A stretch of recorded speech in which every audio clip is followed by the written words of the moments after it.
복래야, 나 남조선 화장실에서 화장실 문 열고 들어갔는데 내가 가까이 가기도 전에 불이 혼자 켜졌다요. 누가 미리 보고 있다가 딱 맞춰 켜주는 줄 알았다니께. 그녀는 손을 부들부들 떨며 말을 이었습니다. 그리고 세면대 앞에 섰는데 내 손이 닿기도 전에 물이 혼자 튀어나온다요. 복래야, 사람 손이 아니라 기계가 먼저 나를 알아본다오. 그게 제일 무서웠다오. 사람도 아닌 게 저절로 움직이는 걸 봤다요. 이 말 새나가면 우리 둘 다 끝장이라오. 그 말은 어둠 속에서 칼처럼 제 가슴을 찔러 들어왔습니다. 평창올림픽 응원단을 다녀온 혜정 동무는 달리다시피 제 손을 잡고 골목 깊숙한 곳으로 끌고 갔습니다. 그녀의 숨은 급하게 들썩였고 눈빛은 공포로 흔들리고 있었습니다. 그녀는 마지막으로 제 옷깃을 붙잡고 속삭였습니다. 우린 완전히 속고 살았다요. 근데 이 말 들키면 나도 복래 동무도 사라지는 거라오. 그 순간 저는 깨달았습니다. 혜정 동무가 본 것은 단순한 화장실이 아니라 저희 세상을 무너뜨릴 진실이었습니다. 사연 시작하기 전 구독과 좋아요로 응원해 주시면 북에 있는 수천만 동포들에게 희망의 목소리가 됩니다. 평양 외곽은 오늘도 고요했습니다. 사람들은 늘 그렇듯 주변 눈치를 살피며 움직였고 아이들마저 공놀이 하다가도 지도원만 보이면 위대한 장군님 만세를 외치며 자세를 바로잡았습니다. 저 역시 그런 공기 속에서 자랐습니다. 겉보기엔 평온하지만 마음속 깊이는 언제나 조심과 억압이 딱딱하게 굳어있는 곳이었습니다. 그런 저에게 마음을 터놓을 수 있는 단 한 사람이 있었으니 바로 제 평생 단짝 혜정이었습니다. 혜정이는 워낙 곱고 하얀 얼굴에 눈웃음이 예뻐 동네 할머니들이 늘 말했습니다.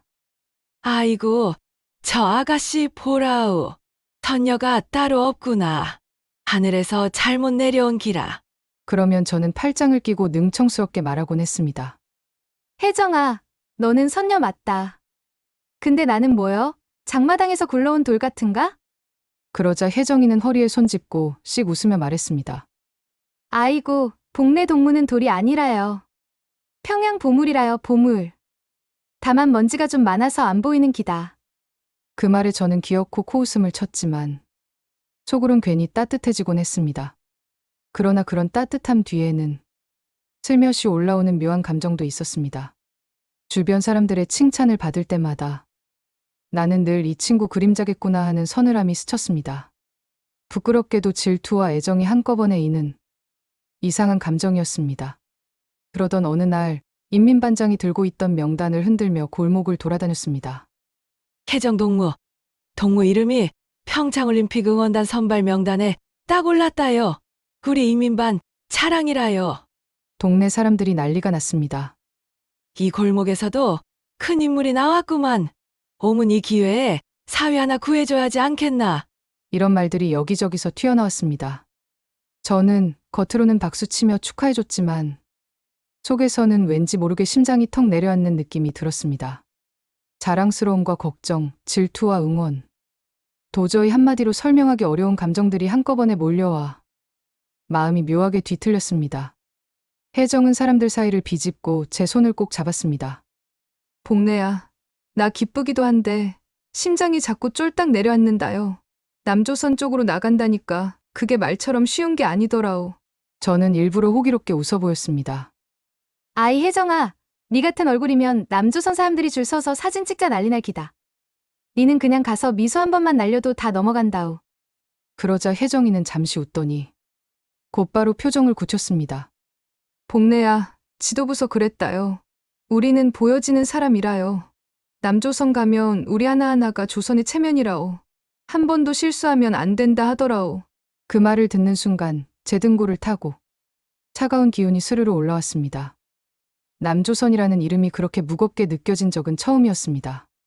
그러나 그때는 몰랐습니다. 그 이름이 훗날 제 삶의 판도를 통째로 뒤엎게 될 줄은 말입니다. 혜정이의 이름이 불리고 난 뒤부터 우리 골목 공기는 조금씩 달라지기 시작했습니다. 아침이면 이웃 아줌마들이 우물가에 모여 빨래 방망이를 두들기며 말했습니다. 혜정 동무 참 팔 잡혔구만. 평양서 뽑혀서 남조선까지 나간다니?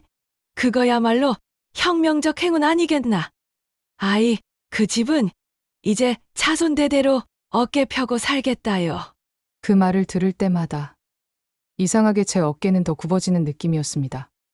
기쁘면서도 묵직한 돌이 하나 가슴에 얹힌 것 같았습니다. 그날 오후 저는 평소처럼 혜정이를 찾으러 갔습니다. 혜정아, 나다, 복래다. 대문을 두드려도 인기척이 없었습니다. 며칠 동안 혜정은 모습을 보이지 않았습니다.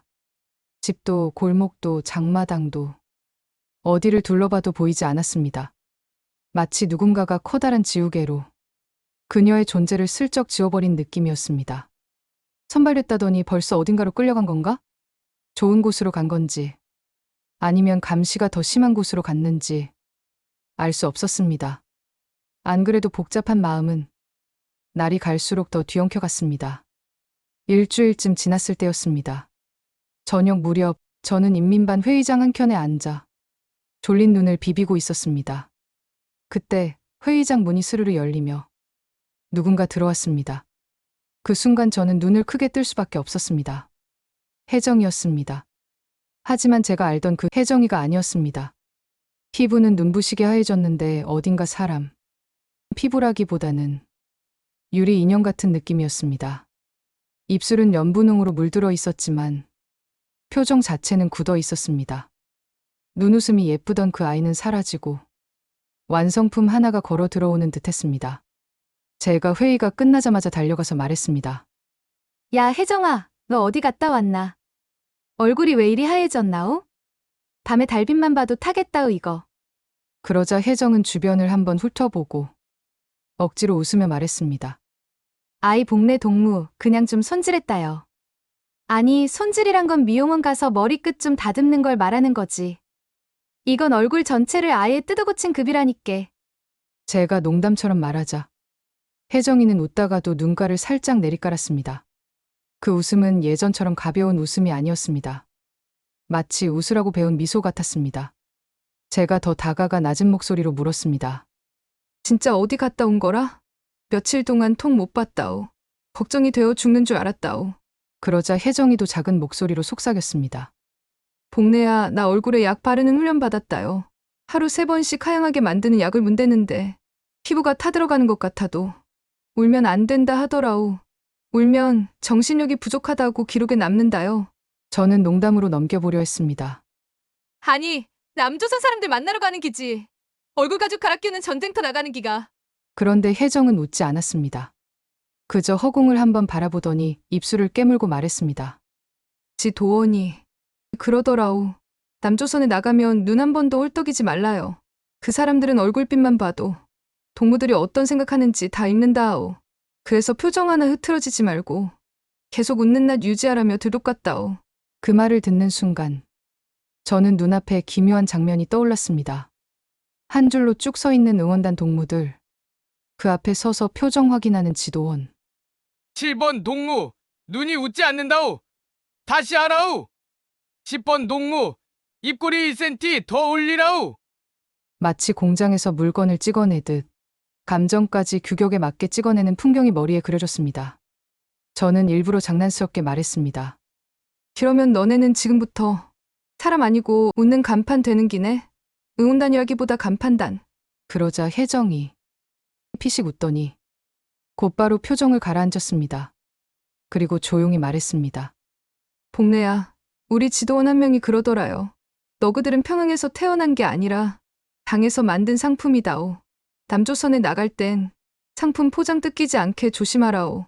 그 말을 들은 순간 제 가슴 한가운데에서 쾅 하는 소리가 난 것 같았습니다.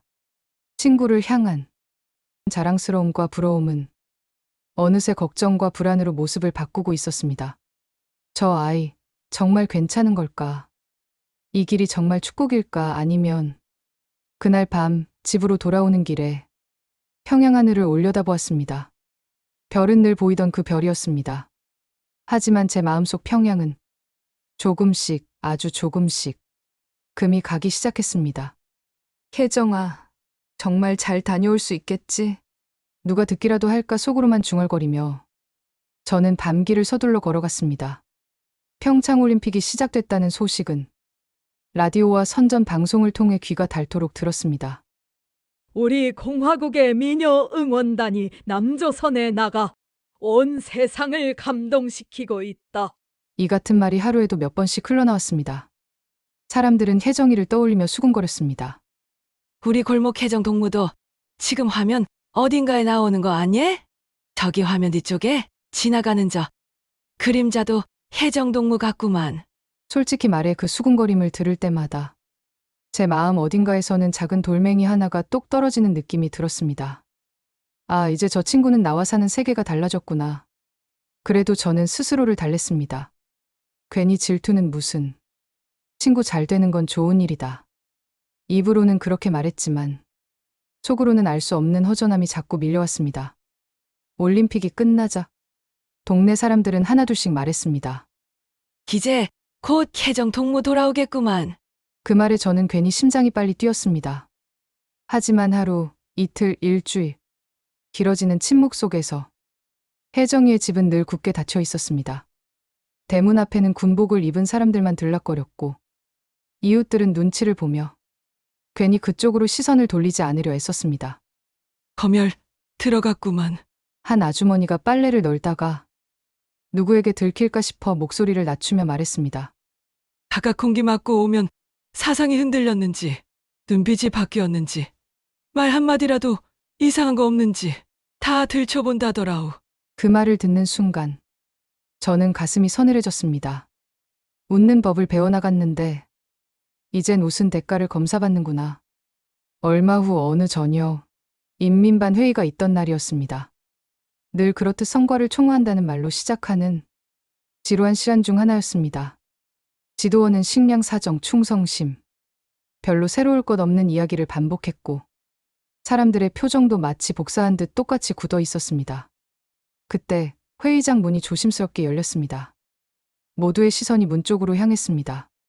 거기에 혜정이가 서 있었습니다. 순간 제 심장이 하나 건너뛰는 느낌이 들었습니다. 어? 소리를 낼 뻔했지만 간신히 참았습니다. 멀리서 봐도 알 수 있었습니다. 분명 혜정이었습니다. 하지만 제가 아는 혜정이하고는 어딘가 달랐습니다. 자세는 더 꼿꼿해졌고 걸음걸이는 마치 누가 잣대를 대놓고 각을 잰 것처럼 한치의 흐트러짐도 없어 보였습니다. 얼굴은 더 하얗게 정리되어 있었지만 이상하게도 온기가 느껴지지 않았습니다. 붓으로 그려 넣은 듯한 눈썹과 입술, 그리고 무표정에 가까운 미세한 미소. 와, 화면에서 보던 그 응원단 스타일이구만. 누군가 감탄 섞인 목소리로 말했습니다. 그 말이 저는 이상하게 아프게 들렸습니다. 회의가 끝난 후 사람들이 하나둘씩 빠져나가는 틈을 타 저는 재빨리 혜정이를 따라 나갔습니다. 야, 혜정아. 제가 조심스럽게 불렀는데 혜정이가 잠깐 움찔했습니다. 마치 뒤에서 누가 자기를 잡아챈 줄 알았다는 듯 놀란 눈으로 뒤를 돌아보았습니다. 복내 동무, 그제야 그녀의 얼굴에 제가 알던 그 눈웃음이 아주 살짝, 정말 아주 살짝 떠올랐습니다. 야, 니 진짜 사람 맞나? 텔레비전 속에서 튀어나온 줄 알았다오. 제가 일부러 농담을 던지자 혜정이가 피식 웃었습니다. 하지만 웃음 뒤에는 지워지지 않은 긴장감이 그대로 남아 있었습니다. 복내야, 밖에서 오래 말 못한다요. 벽에도 귀 달렸다오. 그녀는 잠깐 주변을 훑어보더니 제 손목을 꽉 붙잡았습니다. 따라오라오. 사람 발소리 안 들리는데 가서 이야기하자요. 그 손은 여전히 차가웠고 손가락 끝이 미세하게 떨리고 있었습니다.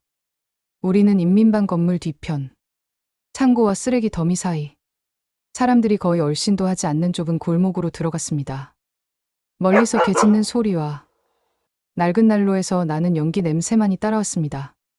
그곳에서야 비로소 혜정이는 제 손을 놓고 벽에 등을 기댔습니다. 복내야, 그녀가 제 이름을 부를 때 목소리가 살짝 갈라져 있었습니다. 나 남조선 갔다 온 거 좋았냐고만 물을 줄 알았는데 사람들이 그 말은 안 물어보더라요. 대신 다들 뭐라 묻는지 아나? 저는 조심스럽게 되물었습니다. 뭐라 묻는다던가? 혜정은 쓴웃음을 지으며 말했습니다. 텔레비전에 나왔냐? 지호자 동지 가까이서 봤냐? 밥은 많이 줬냐? 딱 여기까지만 묻고 끝이라요. 아무도 내가 진짜 뭘 봤는지는 안 물어보더라오. 그 말에 저는 순간 숨이 막히는 느낌이 들었습니다. 그녀는 한숨을 길게 내쉰 뒤 제 눈을 똑바로 바라보았습니다. 그래서 복내 동무한테만 말하겠다요. 나 거기서 정말 상상도 못한 걸 봤다요. 그 순간 저는 직감했습니다. 이제부터 들을 이야기가 그냥 여행담 정도가 아니라는 것을, 그리고 그 이야기가 제 인생을 완전히 다른 방향으로 돌려놓을 것이라는 것을 어렴풋이 느끼고 있었습니다. 혜정이는 한참이나 말문을 열지 못했습니다. 입술을 몇 번이고 적시고 나서야 마침내 낮게, 아주 낮게 입을 열었습니다. 복내야, 나 남조선 가서 제일 먼저 충격 먹은 데가 어디인 줄 아나? 저는 당연히 거창한 곳을 떠올렸습니다. 고층 빌딩이나 텔레비전에서 보던 대형 경기장 같은 곳 말입니다. 글쎄, 운동장, 큰 호텔, 남조선 텔레비전 방송국? 혜정이는 고개를 세차게 저었습니다. 아니라요. 거기 아니라 화장실이라오. 그 말을 듣는 순간 저는 헛웃음이 터질 뻔했습니다. 야, 네 평양에 있을 적에도 뒷감만 보이면 먼저 뛰어가더니 남조선까지 가서 또 그 소리 한다오? 제가 일부러 웃기려 했지만 혜정이의 표정은 조금도 풀리지 않았습니다. 오히려 눈동자가 더 심각하게 가라앉았습니다. 복내 동무, 농담 같지? 나도 처음엔 웃을 줄 알았다요. 근데 거기 화장실 한번 들어갔다 나오고 나니까 웃음이 쏙 들어가 버렸다니께. 그녀는 주변을 한 번 더 살피더니 조금 더 제 가까이 몸을 기울였습니다. 우리가 버스로 이동하다가 중간에 휴게소라는 데에 들렀다요. 남조선 사람들은 거기서 밥도 먹고 쉬고 그냥 길 가다 들러서 화장실도 쓰고 그러더라오. 그냥 아무나 쓰는 데라요. 아무나 쓰는 게라고? 그 말부터 이미 낯설었습니다. 북한에서 그 정도 시설은 아무나가 아니라 아무나 못 쓰는 곳에만 있지 않습니까? 감시원이 우리한테 말하더라요. 필요한 동무들은 안으로 들어가 쓰라고. 그래서 나랑 몇몇 동무가 줄 서서 들어갔다요. 문 앞에 딱 서는데 벌써 냄새가 다르더라오. 저는 코끝이 스스로 움찔거리는 느낌을 받았습니다. 북한에서 공중 화장실 냄새는 이미 폐에 각인된 공포나 다름없었으니까요. 설마 냄새가 안 났겠나. 제가 반쯤은 비웃듯 말하자 혜정은 단호하게 고개를 저었습니다. 냄새가 없다요. 없어서 더 무서웠다니께. 화장실인데 화장실 냄새가 안 난다오. 그게 나는 더 소름이 돋았다요. 저는 순간 말문이 막혔습니다. 문을 밀고 들어갔는디 말이다. 내가 아직 한 발짝밖에 안 들어갔는데 갑자기 불이 촥 하고 켜지더라오. 누가 안에서 기다리다가 스위치 올린 줄 알았다요. 근데 안에 아무도 없다니께. 그녀는 그 장면을 떠올리기만 해도 몸서리를 치는 듯 양팔에 소름이 돋은 걸 손으로 쓸어내렸습니다. 나 순간 내가 잘못 들어왔구나. 귀신 나오는데 들어왔구나 싶었다오. 근데 같이 들어간 남조선 여자들이 아무렇지도 않게 거울 보고 머리 만지고 있더라오. 마치 늘 그러는 일인 것처럼. 저는 상상이 잘 되지 않았습니다. 사람이 없는데 저절로 켜지는 불, 그리고 거울 앞에서 아무렇지도 않게 머리를 매만지는 사람들. 그래서 어떻게 했는데? 제가 조심스레 묻자 혜정은 한숨을 내쉬고 말을 이었습니다. 손 씻으려고 세면대 앞으로 갔다요. 근데 수도꼭지가 좀 이상하게 생겼더라오. 손잡이가 없다요. 우리는 늘 손잡이 돌려야 물이 나오지 않나. 여긴 돌릴 게 없다니께. 그럼 어떻게 쓰라는 거지? 하는 생각이 들 무렵 그녀는 손을 조금 내밀어 보았다고 했습니다. 그런데 말이다. 복내야. 내가 손을 가까이 갖다 대니까 갑자기 밑에서 싹 물이 튀어나오는 기라. 나 진짜 비명 나올 뻔했다니께. 이제 내 팔 잡아 끌어가는구나 싶었다요. 저도 모르게 꿀꺽 침을 삼켰습니다. 거기 있는 다른 사람들은 아무렇지도 않게 손을 내밀었다 빼고 비누 같은 걸 꾹 눌러서 거품 내더니 그냥 툭툭 털고 나가더라오. 물을 잠그는 사람도 없다요. 그냥 알아서 멈춰진다니께. 그녀는 씁쓸하게 웃었습니다. 복내야, 우리한테는 물 한 바가지도 귀한데 남조선 사람들은 물을 기계가 알아서 써준다요. 사람이 틀고 잠그고 그런 수고를 안 한다오. 그 말은 단순한 기술 설명이 아니라 세상이 얼마나 다르게 돌아가는지를 보여주는 증언처럼 들렸습니다. 그리고 제일 기가 막혔던 건 말이다. 손을 닦으려고 둘러보니 수건이 없다요. 그래서 어쩌나 싶었는데 벽에서 부우하고 바람 나오는 기계가 있더라오. 사람들이 거기다 손을 갖다 대니까 금세 말라버린다요. 수건도 걸레도 안 쓴다오. 그녀는 마지막으로 이렇게 말했습니다. 동무, 우리 공화국에선 지도부가 쓰는 특각에도 이런 건 없을 기다. 그런 생각이 들었다오. 근데 남조선 사람들은 길 가다 잠깐 들른 휴게소 써. 이걸 아무렇지도 않게 쓰고 있다니께. 그때 느꼈다요. 아, 우리는 평생 속고 살았구나. 그 말을 듣는 순간 제 가슴 한가운데에서 무언가가 우득하고 금이 가는 느낌이 들었습니다. 화장실 이야기였지만 실제로 금이 간 것은 제가 믿어온 세상이었습니다. 혜정이의 말을 듣고 있자니 제 머릿속에는 자연스럽게 제가 평생 봐왔던 북한의 화장실들이 떠올랐습니다. 겨울이면 변기물이 꽁꽁 얼어붙고 여름이면 파리떼가 검은 구름처럼 날아다니던 공동 화장실. 문짝은 찌그러져 반쯤 열려 있고 발을 디딜 때마다 바닥이 질퍽거려 한 발짝만 잘못 디뎌도 신발이 오물에 푹 빠지던 그곳들 말입니다. 혜정아, 네 말 듣다 보니 갑자기 우리 골목 뒷간 냄새가 코에 확 올라오는 것 같다. 제가 씁쓸하게 웃으며 말하자 혜정이도 피식 웃다가 바로 고개를 저었습니다. 복내야, 우리 골목 뒷간은 그래도 양반이라요. 장마당 옆 봉중 화장실 가봤다요. 거긴 사람이 들어가는지 오물이 먼저 들어가는지 모른다니께. 그 말에 저도 모르게 한숨이 나왔습니다. 어린 시절 저는 화장실을 다녀왔다 하면 어머니께 혼이 나곤 했습니다. 야, 네 다리 어디다 두고 다니냐? 그 더러운 데 다녀와서 발을 씻고 들어오라우. 거기 있는 균들이 네 몸 타고 들어와서 언젠가는 묵수할 게다. 어머니의 반쯤은 농담 같은 타박 속에는 실제 경험에서 나온 두려움이 녹아 있었습니다. 동네 아이들 중엔 기생충 때문에 배가 빵빵해져 양은 대야를 엎어놓은 것처럼 나온 애들도 있었고 비만인지 병인지 구분이 안 되는 삶이 당연한 것처럼 흘러가고 있었습니다. 혜정아, 너도 어렸을 때 기억나지 않나? 비 온 다음 날 공동 뒷간 가면 구덩이에서 거품 뽀글뽀글 올라오던 거. 제가 괜히 몸서리를 치며 말하자 혜정이 팔을 끌어안으며 소름 돋는 걸 문질렀습니다. 아이 복내야, 그 말하지 말라오. 갑자기 또 냄새 나는 것 같다요. 근데 말이다, 남조선 휴게소 화장실 바닥은 비 온 뒤 아스팔트보다 더 말랐더라요. 발자국 소리가 또각또각 울릴 정도라오. 바닥에 뭐 하나 묻어있는 게 없었다니께. 그녀가 묘사하는 장면은 제가 평생 한 번도 상상해 본 적 없는 그림이었습니다. 화장실인데 냄새가 없고 바닥이 마르고 벌레 대신 조명이 반짝거리는 곳. 우리는 왜 화장실 한 번 가는 것마저 이렇게 전쟁처럼 살아야 할까? 문득 이런 생각이 들었습니다. 혜정은 말을 이었습니다. 복내야, 우리 공화국에서는 또 꼬부랑거리는 거 한 줄 깔아놓고 그걸 가지고 현대적인 도시라 부른다요. 근데 남조선은 길 가다 아무데나 있는 화장실에도 우리 병원보다 좋은 수도 시설이 붙어 있다니께. 그 말은 단순한 비교가 아니었습니다. 제가 믿어온 최고의 수도 평양이라는 말이 속이 빈 통조림처럼 느껴지는 순간이었습니다. 야야, 그래도 우리 텔레비전에서는 남조선이 우리보다 더 더럽다 하지 않았나. 오물이 넘쳐나고 방탕한 생활에 썩어간다 그러더니. 제가 마지막 자존심을 붙들고 꺼낸 말에 혜정은 허탈하게 웃었습니다. 그거 다 선전이라요. 복내 동무. 내 눈으로 직접 보니 우리가 오히려 축축한 지하실에서 썩어가는 쥐 같은 기분 들었다니께. 남조선 사람들은 청결이랑 편리가 숨쉬듯 자연스러운데 우리는 화장실 한번 잘못 가면 병 얻어서 죽을까봐 겁부터 나는 삶을 산다오. 그 말을 듣는 순간 제 안에서 묵직한 무언가가 쿵 하고 떨어졌습니다.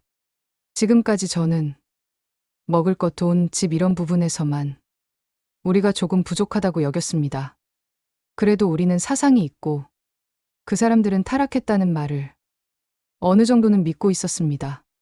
그런데 화장실 하나의 이야기만으로 그 믿음이 송두리째 흔들리는 것이었습니다. 복내야, 있잖아.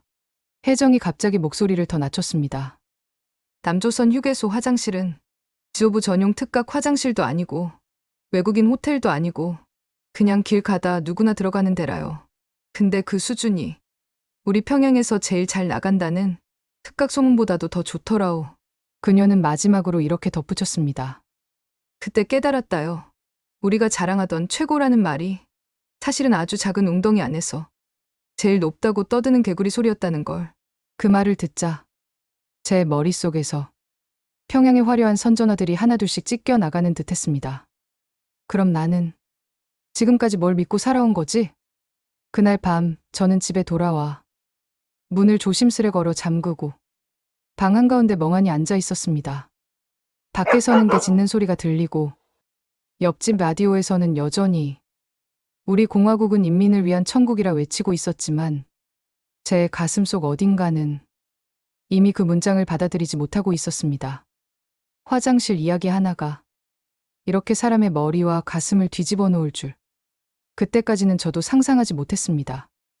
혜정이의 화장실 이야기를 들은 날 집에 돌아와 누워도 머릿속이 조용해지지 않았습니다.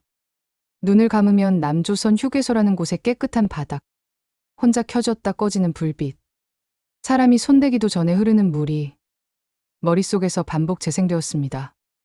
우리가 알고 있던 남조선이 아니잖아. 그 생각이 떠오를 때마다 마음 한켠에서 안 된다는 목소리가 다급하게 브레이크를 걸었습니다. 그런 생각은 반동이다, 위험하다. 수없이 들어온 구호가 제 안에서 자동 재생되었습니다. 며칠 뒤 저는 다시 혜정이를 찾았습니다. 이번에는 제가 먼저 조심스레 말을 꺼냈습니다.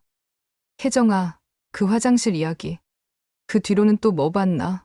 경기장이나 서울거리는? 그러자 혜정이 피식 웃었습니다. 동무가 이제는 남조선 구경을 다 시켜달라고 하네. 야, 너 거기 상점만 봐도 기절한다요. 물건이 너무 많아서 뭘 훔쳐야 할지 고민되겠더라오. 그 말에 저는 흠칫 놀라며 말했습니다. 야야, 그런 소리 함부로 하지 말라오. 지금 누가 듣기라도 하면 훔쳐보기도 전에 먼저 끌려간다오. 우리가 서로 눈을 마주치고 잠시 씁쓸하게 웃었습니다. 웃음 끝에 남는 건 말 못할 공포뿐이었습니다. 잠시 침묵이 흐르다가 혜정이는 허공을 바라보며 낮게 말했습니다. 복래야, 나 사실 거기서 제일 부러웠던 게 화장실도 상점도 옷도 아니었다요. 그럼 뭐가 제일 부러웠는데? 혜정이는 한숨을 길게 쉬었습니다.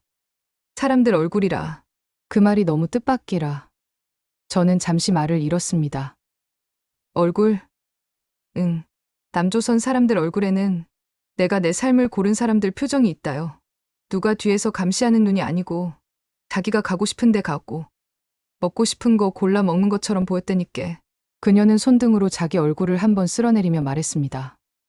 우리는 늘 누가 우리 표정을 확인하잖아. 웃어도 검열, 울어도 검열. 그래서 웃음도 눈물도 전부 지오부 허락 맞고 하는 기분이라요. 그 말은 제 가슴에 비수처럼 꽂혔습니다. 정확히 설명할 수는 없지만 맞다는 느낌이 전신을 스쳤습니다. 그래서 있잖아, 복래야. 혜정이는 제 쪽으로 몸을 더 가까이 당겼습니다. 눈빛은 더 진지해져 있었습니다. 나 언젠가는 그쪽으로 가고 싶다는 생각이 들었수다. 순간 제 심장이 쿵 떨어졌습니다. 야야, 입 조심하라오. 그 말은 머릿속으로만 해도 위험한 거 알지 않나. 제가 목소리를 죽이며 다급하게 말하자 혜정이가 씁쓸하게 웃었습니다. 기억의 말이다. 그래서 내가 지금 제일 무서운 게 남조선이 아니라 내 입, 내 생각이라요. 그녀는 한 손으로 가슴을 콕콕 찔렀습니다. 여기 안에 남조선 화장실 낑겨 들어와 버리니 어디를 가도 자꾸 비교가 된다니까.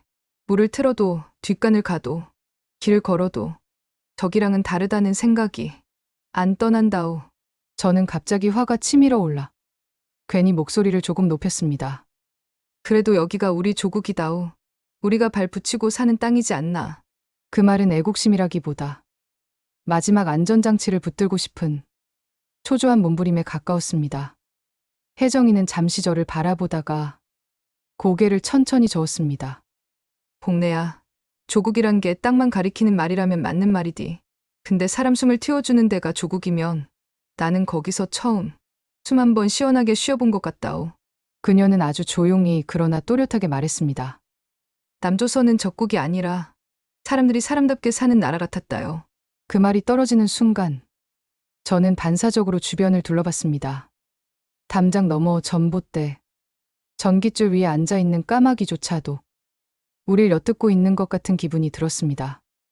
야야, 제발 그런 말은 입 밖으로 내지 마라오. 내 앞에서도 하지 말라오. 나까지 같이 끌려가면 어쩌려하나오. 제가 거의 울상으로 말하자 혜정이가 잠시 입술을 깨물더니 조용히 웃었습니다. 동무, 알갔다. 입은 다물겠다오.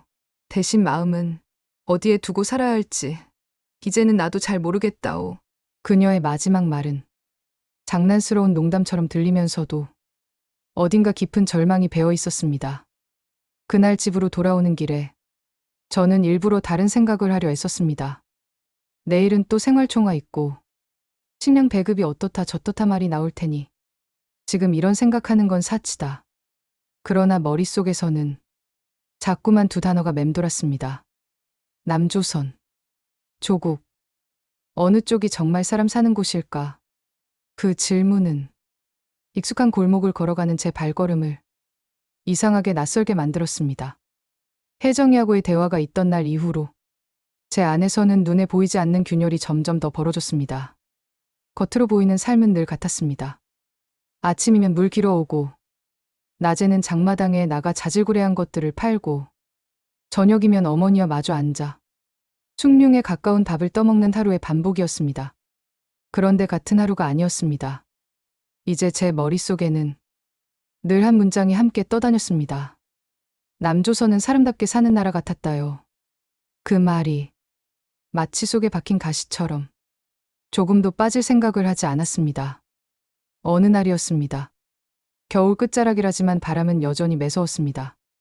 저는 양동이를 들고 공동 펌프까지 가고 있었고 뒤에서는 어머니가 작은 양동이 하나를 들고 따라오고 있었습니다. 엄마, 제가 혼자 간다니까 왜 같이 오십니까? 제가 투덜거리듯 말하자 어머니가 씩 웃었습니다.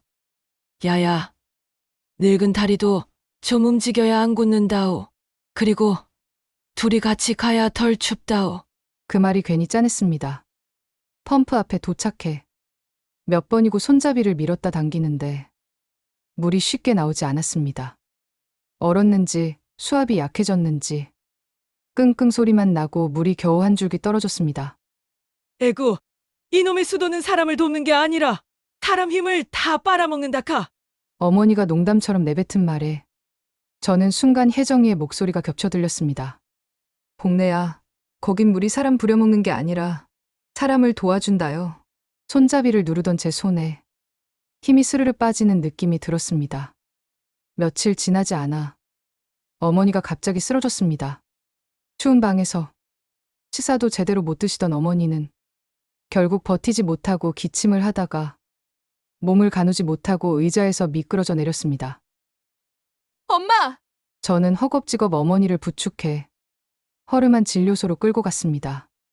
진료소 안에는 알 수 없는 냄새와 낡은 약통들, 그리고 지친 얼굴에 의사가 앉아 있었습니다. 이 정도면 병원에 입원해야 되는 거 아닙니까? 제가 거의 울먹이며 묻자 의사는 짧게 한숨을 내쉬었습니다. 입원실 있단 소리 하지 마라우. 약한 알도 귀한데 뭘 더 바라겠소. 그저 따뜻하게만 해주고 죽이라도 넘기게 하면 살면 살고 못 살면 말고 다 운 따라가는 거지. 그 말을 듣는 순간 분노와 허탈함이 동시에 치밀어 올랐습니다. 집으로 돌아오는 길, 어머니는 제 손을 잡고 천천히 걸었습니다. 복내야, 괜찮다. 사람이 사는 기 다 그렇지 뭐. 뭐가 괜찮습니까? 말이 그렇디 사람을 사람 취급을 안 하는 기라. 제가 목소리를 높이자 어머니가 잠시 저를 쳐다보더니 이렇게 말했습니다. 야, 나야. 여기서 태어나서 여기서 늙었다오. 이렇게 살다가 여기서 끝나는 기 내 팔자다 생각한 기라. 근데 너까지 꼭 여기 묶여 살아야겠나? 엄마, 그게 무슨 말입니까? 언젠가는 너라도 숨 좀 트이는 데 가서 살았으면 좋겠다오. 그 생각은 가끔, 아주 가끔 한다오. 어머니의 그 말은 조용했지만 제 심장 한가운데를 깊게 찔러버렸습니다. 숨 좀 트이는데 그 표현은 혜정이가 말하던 남조선과 그대로 연결되었습니다. 그 무렵 혜정이에 대한 소문이 돌기 시작했습니다. 어디 먼 지방을 갔다 카더라우. 아니다, 중국 쪽으로 나가다가 잡혔다 카더라우. 그냥 없는 사람 됐다우. 사람들의 말은 제각각이었지만 공통점은 하나였습니다. 아무도 사실을 모른다는 것. 그리고 누구도 진심으로 그 진실을 알고 싶어 하지 않는다는 것. 괜히 캐묻다가 같이 씻겨 내려간다오. 이 말이 동네 사람들 입에 자연스럽게 붙어 있었습니다. 하지만 저는 달랐습니다. 해정 동무가 본 그 나라까지 가는 길을 나라도 한번 밟아봐야 하지 않을까. 이 생각은 처음엔 조심스러운 속삭임이었지만 시간이 지나면서 점점 더 큰 목소리로 제 가슴을 두드리기 시작했습니다. 골목 바깥에서는 어김없이 선전 방송이 흘러나왔습니다. 우리 공화국은 인민을 위한 전국이며 세계가 부러워하는 사회주의 강국이다. 그 구호와 어머니의 마른 기침 소리가 한방 안에서 뒤엉키는 순간 저는 더 이상 그 말을 그대로 삼킬 수 없었습니다. 천국이라면서 사람 하나 제대로 치료할 수가 없나? 강국이라면서 겨울에 방 하나 따뜻하게 만들 수 없나? 가슴 속에서 무언가가 쾅 하고 부서지는 느낌이 들었습니다. 그날 밤 저는 이불을 뒤집어 쓴 채 처음으로 분명한 생각을 떠올렸습니다. 나는 이 나라를 떠나겠다. 그 생각이 떠오르는 순간 몸이 부들부들 떨렸습니다. 하지만 그 떨림 속에는 이상하게도 낯선 해방감이 함께 섞여 있었습니다. 며칠 뒤 저는 조심스럽게 브로커를 아는 사람을 찾아갔습니다. 허름한 방 안, 불빛 하나 깜빡이는 자리에서 그 사람은 제 얼굴을 한참이나 바라보았습니다. 동무, 이 길은 생각 조금 한다고 나올 수 있는 길이 아니다오. 가다 잡히면 동무도 우리도 여기 없는 사람 된다오. 안내다. 제 목소리가 약간 떨렸지만 눈은 피하지 않았습니다. 그 사람이 다시 물었습니다. 그래도 가겠다는 거요? 잠시 숨을 고르고 저는 또렷하게 대답했습니다. 예. 그래도 한 번은 사람답게 사는 나라가 어떤지 내 눈으로 직접 보고 싶습니다. 그 말은 제 인생에서 가장 무모하면서도 가장 솔직한 고백이었습니다. 그날 이후 제 마음은 이미 국경선을 훌쩍 넘어버렸습니다. 이제 남은 것은 몸을 그 뒤를 따라가게 만드는 일뿐이었습니다. 강을 건넌 밤 탈북 과정은 짧게 요약하면 이 한마디였습니다. 한 걸음, 한 걸음이 목숨값이었습니다. 깊은 밤, 바람 소리와 강물 소리만 들리는 시간에 저는 어둠 속을 걸었습니다. 발밑에서 얼음이 살짝 갈라지는 소리가 날 때마다 지금 이 한 걸음이 내 마지막일 수도 있겠다는 생각이 들었습니다. 뒤를 돌아볼 엄두도 나지 않았습니다. 돌아본다고 해서 돌아갈 수 있는 곳이 있는 것도 아니었기 때문입니다. 강물이 스며들어 발이 얼얼하게 저려왔습니다. 숨을 크게 쉬어보려 해도 가슴이 잔뜩 조여 억지로 끊어진 숨을 이어붙이는 느낌이었습니다. 그 순간 이상하게도 떠오르는 건 혜정이의 그 말이었습니다. 복내 동무, 남조선 화장실은 사람이 아니라 기계가 먼저 동무를 알아보더라요. 한 발 내디딜 때마다 저는 속으로 되뇌었습니다. 그래, 아무것도 안 해도 불이 켜지고 손만 내밀어도 물이 나오는 나라. 한 번쯤은 그 땅을 밟고 싶다. 그 소망 하나가 추위와 공포를 억지로 밀어냈습니다. 기나긴 우회 끝에 저는 제3국에서 보호 절차를 거쳤고 마침내 대한민국으로 가는 비행기에 몸을 실을 수 있었습니다. 대한민국 인천공항에 곧 도착하겠습니다. 승무원의 안내 방송이 나올 때 제 심장은 미친 듯이 뛰기 시작했습니다. 그래, 이제 진짜로 남조선 땅에 내려선다. 문이 열리고 비행기에서 내리는 순간 제일 먼저 느껴진 것은 공기였습니다. 특별한 향기가 나는 것도 아닌데 이상하게 깨끗했습니다. 북한의 공공건물에 들어가면 먼지, 땀, 눅눅한 나무 냄새가 뒤섞여 숨을 들이마셔도 머리가 아픈 느낌이었는데 여기는 그냥 깊게 숨을 들이마시면 가슴 안쪽까지 탁 막힌 게 뚫리는 느낌이었습니다. 바닥은 광이 났고 사람들은 줄을 서도 서로 밀지 않았습니다. 어디로 가야 할지 몰라 멈칫하면 표지판과 안내선이 조용히 다음 길을 알려주고 있었습니다. 이야, 이게 진짜 발전한 나라구나. 마음속에서 절로 이런 말이 나왔습니다. 입국 절차를 마친 뒤 한 직원이 조심스럽게 말했습니다. 혹시 화장실 필요하시면 이쪽으로 가시면 됩니다. 화장실. 그 단어를 듣는 순간 혜정이의 얼굴이 떠올랐습니다. 저는 천천히 화장실 표지판을 따라 걸어갔습니다. 문을 밀고 들어가는 순간 조용한 환한 빛이 시야를 가득 채웠습니다. 바닥은 말라 있었고 발자국 소리가 또렷하게 울릴 정도로 단단하고 깨끗했습니다. 칸마다 문이 반듯하게 닫혀 있었고 어디에서도 악취는 나지 않았습니다. 꽃밭에 온 듯 향기로운 꽃내음이 풍겨왔습니다. 세면대 앞에 서서 거울 속 제 얼굴을 바라봤습니다. 용기를 내어 손을 내밀었습니다. 촤, 부드러운 물소리가 들리며 맑은 물이 손등을 타고 흘렀습니다. 누가 펌프를 밀어준 것도 아니고 누가 수전을 돌려준 것도 아니었는데 그저 당신이 왔으니 쓰십시오라고 말하는 것 같았습니다. 순간 가슴이 뭉클해지며 눈물이 핑 돌았습니다. 혜정아, 네가 봤던 그 화장실 나도 지금 보고 있다오. 마음속으로 그렇게 중얼거렸습니다. 이어서 우리 같은 사람들을 태운 버스가 공항을 빠져나와 도로 위를 달리기 시작했습니다. 잠시 후 바다 위로 길게 뻗은 거대한 다리가 나타났습니다. 저기가 인천대교입니다. 안내인의 말에 버스 안이 잠깐 조용해졌습니다. 검은 바다 위로 수많은 불빛이 줄지어 이어져 있었습니다. 거대한 규각들은 밤하늘을 떠받치듯 써 있었고 우리가 탄 버스는 그 빛의 길 위를 조용히 미끄러지듯 달려갔습니다. 이건 그냥 우린 북쪽에서 바다에 박아놓은 작은 둑 하나를 세상 최고라고 선전했는데 사람들이 출퇴근길에 쓰는 다리구나. 그 사실이 부끄러우면서도 한편으로는 벅찼습니다. 이 나라 사람들은 이런 다리를 당연한 일상으로 누리며 살고 있구나. 한국 땅에 태어난 사람들에게는 당연한 풍경일지 모르지만 제게는 그 자체가 기적처럼 보였습니다. 버스 창밖으로 불빛이 끝없이 스쳐 지나갔습니다. 문득 이 나라 국기가 어디선가 펄럭이고 있을 것 같다는 생각이 들었습니다. 대한민국 이 땅에서 사는 사람들은 정말 큰 복을 받고 태어난 거구나.